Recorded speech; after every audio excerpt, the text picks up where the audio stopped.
نحمدہ و نصلی علی رسولہ الکریم۔ عزیز دوستو، کارگزاری کے عنوان کو آگے بڑھاتے ہوئے انشاءاللہ آج ہم ایک عرب شہزادی کی بات کریں گے۔ ان سے ملاقات ہوئی تو انہوں نے بتایا کہ مجھے جب یہ دعوت پہنچی تھی ان کی تو میں نے اپنے طور پہ سوچا کہ ہم تو ماشاءاللہ الحمدللہ نماز وغیرہ پڑھتے ہیں، ہمارے میں کس چیز کی کمی ہے۔ تو مجھے یہ بات سمجھائی گئی کہ نہیں، مسلمان آج کل دنیا میں بہت مشکل کا شکار ہے، اور ہمارا نام اس طرح نہیں لیا جا رہا جیسے کہ ہمارا نام لیا جانا چاہیے، کیونکہ ہم امت محمدی ہیں۔ ہمارا تو ایک کام ہے، ہمارا یہ ایک پہچان ہے، لیکن ہم اپنی وہ پہچان کھو چکے ہیں۔ جب مجھے یہ بات سنائی دی تو میں نے سوچا کہ ایسا ہم نے کون سا ایسا غلط کام کیا ہے۔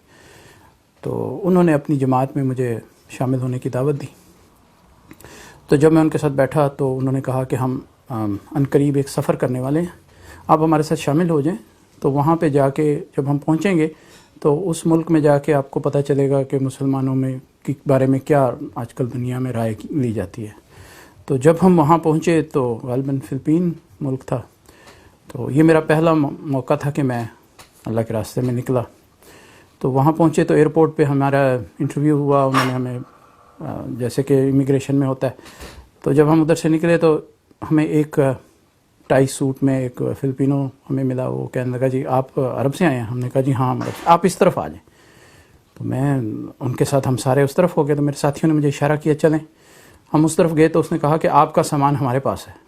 تو میں نے کہا کون سا سامان؟ میں نے کہا جی آپ کو ایک جگہ چاہیے، ایک ہوٹل زبردست چاہیے، اچھی جگہ رہائش چاہیے، اور پھر آپ کو کلب چاہیے، آپ کو رات کو یعنی کہ آپ نے باہر جانا ہے، عیش و عشرت کا سامان چاہیے، یہ سارا ہمارے پاس ہے اور بہترین صورت میں۔ تو میں نے کہا یہ کیا بات کر رہا ہے، یہ ہمیں کہہ رہا ہے، ہم تو مسلمان ہیں، ہمیں اس طرح کی بات کر رہے۔ تو ہمارے ساتھیوں نے پھر جب اس کی بات میں نے سن لی تو پھر وہ مجھے ایک طرف لے گئے، انہوں نے کہا کہ یہ بات ہے حضرت، ہم نہیں جانتے کہ آج کل ہمیں دنیا میں کس نام سے، ہم تو عیاش کے نام سے مشہور ہیں۔ ہمیں اس جو کام جو ہمیں دیا گیا تھا اس کام سے ہٹنے کی وجہ سے آج اللہ تعالیٰ نے دنیا میں ایک نئی پہچان ہو گئی ہے کہ یہ عرب کے لوگ ہیں، یہ تو عیش کرتے ہیں، یہ تو وہ چیزیں کرتے ہیں جو کہ ان کو منع ہے۔ تو میرے دل پہ چوٹ لگی، میں نے کہا یہ تو واقعی صحیح کہہ رہے ہیں، کہ میں نے اب آنکھوں سے دیکھ لیا کہ یہاں پر ہم اترے ہیں، ہم نے عرب کہا ہے تو انہوں نے ہمارے ساتھ کس طرح ہمیں یعنی کہ دعوت دی ہے۔ تو پھر میرا دوسرا موقع یہ ہوا کہ مجھے انگلینڈ میں جا رہے تھے ساتھی، تو انہوں نے مجھے دعوت دی کہ آپ ہمارے ساتھ چلیں۔ تو الحمدللہ ہماری انگلینڈ میں لندن میں تشکیل ہوئی، تو وہاں ہم مسجد کی طرف جا رہے تھے جب، تو راستے میں ایک نوجوان یہاں کا جو انگریز لڑکا تھا، نوجوان تھا، کوئی 22 سال اس کی عمر ہوگی، وہ ہمارے ساتھ چلنے لگ پڑا۔ کہنے لگا آپ لوگ مجھے لگ رہا ہے کہ کوئی اچھے لوگ ہیں، میں تھوڑا سا کنفیوزڈ ہوں، مجھے تھوڑی سی مدد کیجیے، ہو سکتا ہے آپ کے پاس میرے مسئلے کا حل ہو۔ تو ہم نے پوچھا تیرا مسئلہ کیا؟ اس نے کہا میں دیکھنا چاہتا ہوں کہ کیا میں دنیا میں صرف اس لیے آیا ہوں کہ میں ایک کمائی کر کے اور کھا پی کے چلا جاؤں، یا میرا کوئی پالنے والا ہے، میرا کوئی گاڈ ہے، میرا کوئی کریٹر ہے جس نے مجھے پیدا کیا، اور اس نے مجھے کس لیے پیدا کیا؟ تو ہم نے کہا چلو ہم تمہیں بات سمجھاتے ہیں۔ ہم اسے مسجد میں لے آئے، تو الحمدللہ اس کے ساتھ بیٹھ کے بات کی، تو اس کو جب پتہ چلا کہ اللہ میرا رب ہے، اللہ نے مجھے پیدا کیا ہے، اللہ نے مجھے انسانیت کے لیے پیدا کی، یہ ساری باتیں جب اس تک پہنچی تو وہ بہت متاثر ہوا۔ اس نے کہا جی بس اب دیر نہ کریں، مجھے فوراً اسلام میں داخل۔ تو ہم نے اس کو الحمدللہ کلمہ پڑھایا، وہ مسلمان ہو گیا۔ اب اس نے کہا جی مجھے آپ نے کچھ اور آگے بتانا ہے۔ ہم نے کہا اس کے لیے آپ نا وقت لے کے آئیں اور ہمارے ساتھ کچھ وقت گزاریں، ہم یہاں پہ ہیں انشاءاللہ 30-40 دن کے لیے، آپ ہمارے ساتھ آ کے رہیں، آپ کو ہم انشاءاللہ آگے گائیڈ کریں گے۔ تو وہ سے وعدہ کر کے تو کہتا ہے جی میں بس انشاءاللہ بہت جلد آپ کے پاس آؤں گا۔ وہ چلا گیا۔ اب 1 دن گزر گیا، 2 دن گزر گئے، ہمیں فکر ہوئی کہ یا اللہ یہ واپس نہیں آیا، اللہ خیر کرے۔ ہمارے دل میں یہ تھا، ہم دعائیں کرتے رہے یا اللہ اس کی حفاظت کرنا، نیا مسلمان ہے۔ تو 3-4 دن کے بعد واپس آیا تو بڑا خوش۔ تو ہم نے کہا بھائی ہم تو تیرے لیے پریشان ہو گئے تھے، تو کدھر چلا گیا؟ کہنے لگا کہ میں دراصل ایسا ہے کہ میں یہاں سے جب نکلا تو آگے ایک سڑک پہ میں چل رہا تھا، تو وہاں میں نے دائیں طرف دیکھا تو کچھ آپ کے جس طرح مسلمانوں کے ریسٹورنٹ ہوتا ہے اس طرح کے کچھ لوگ بیٹھے ہوئے تھے باہر، تو وہ لوگ شراب پی رہے تھے۔ تو میں نے دیکھا تو میں نے کہا تو مسلمان ہیں، یہ شراب کیوں پی رہے ہیں؟ ابھی مجھے بتایا گیا کہ شراب تو حرام ہے۔ تو میں ان کے پاس جا کے بیٹھ گیا، میں نے کہا کہ آپ لوگ یہ کیوں پی رہے ہیں؟ یہ تو حرام ہے، آپ لوگ مسلمان ہیں۔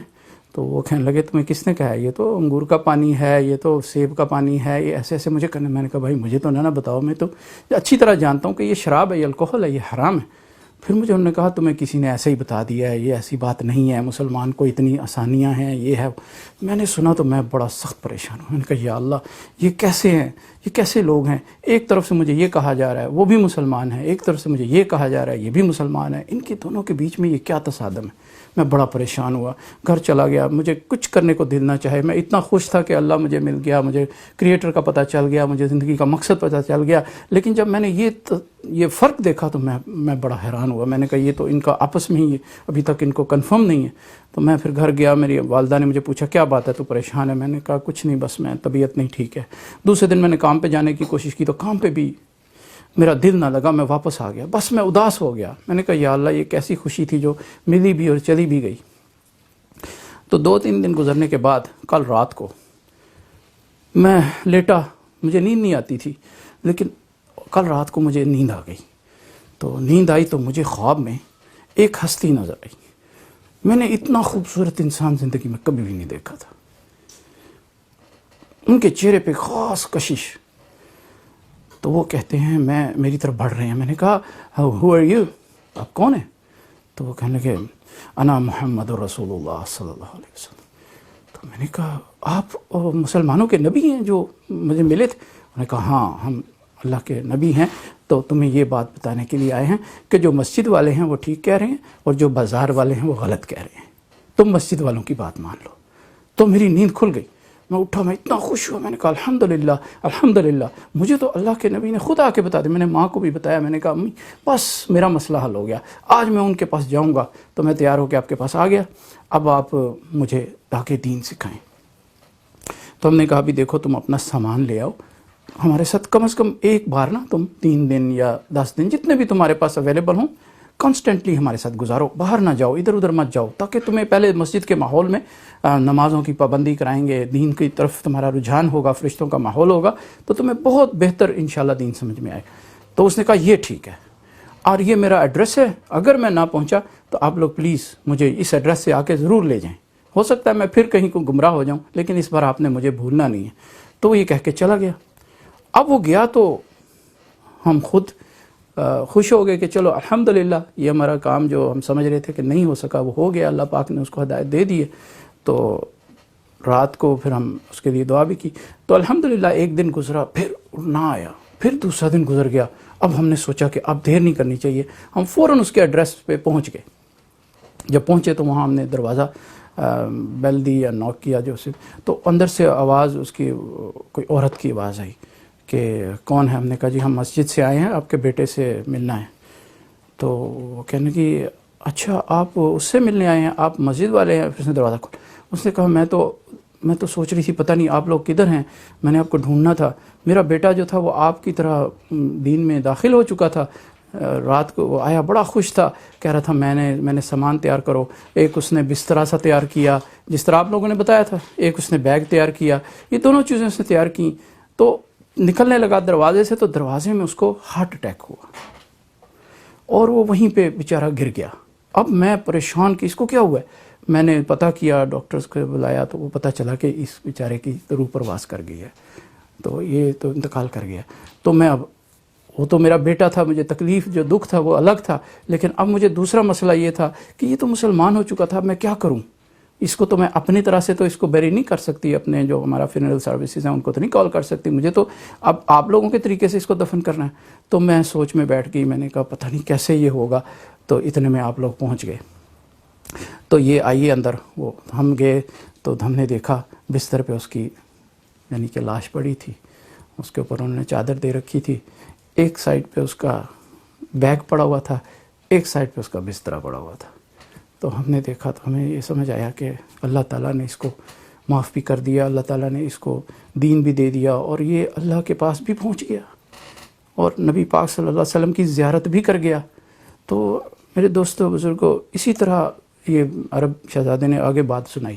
کہتا ہم نے پھر اس کے بعد میں نے اپنا پلان کر لیا کہ اب میں نے انشاءاللہ یہ دین کی محنت جو ہے اس کو پورے طریقے سے سمجھنا ہے اور اس کو کرنا ہے اور دنیا میں جانا ہے. کیونکہ اگر اس نوجوان تک ہم نہ پہنچتے تو یہ تو اسی طرح چلا جاتا، اس کی موت تو آ چکی تھی. لیکن اس طرح سے اس کو پیغام ملا اور وہ 1-2 دن 3-4 دن کے وقفے کے اندر اندر وہ دنیا سے چلا بھی گیا، نوجوانی میں چلا گیا لیکن دین کے ساتھ چلا گیا. تو میرے اندر بڑی ایک تحریک پیدا ہوئی کہ میں نے اب کچھ کرنا ہے. تو انشاءاللہ اس کا یہ پہلا حصہ تھا کارگزاری کا. انشاءاللہ اس کا دوسرا حصہ ہم اس کے ساتھ حاضر ہوں گے، اس میں آگے کی کارگزاری ہے. اس وقت تک کے لیے سبحان اللہ بحمدہ، سبحانک اللہم وبحمدک، اشہد ان لا الہ الا انت، استغفرک واتوب الیک. سبحان ربک رب العزۃ عما یصفون، وسلام علی المرسلین والحمد للہ.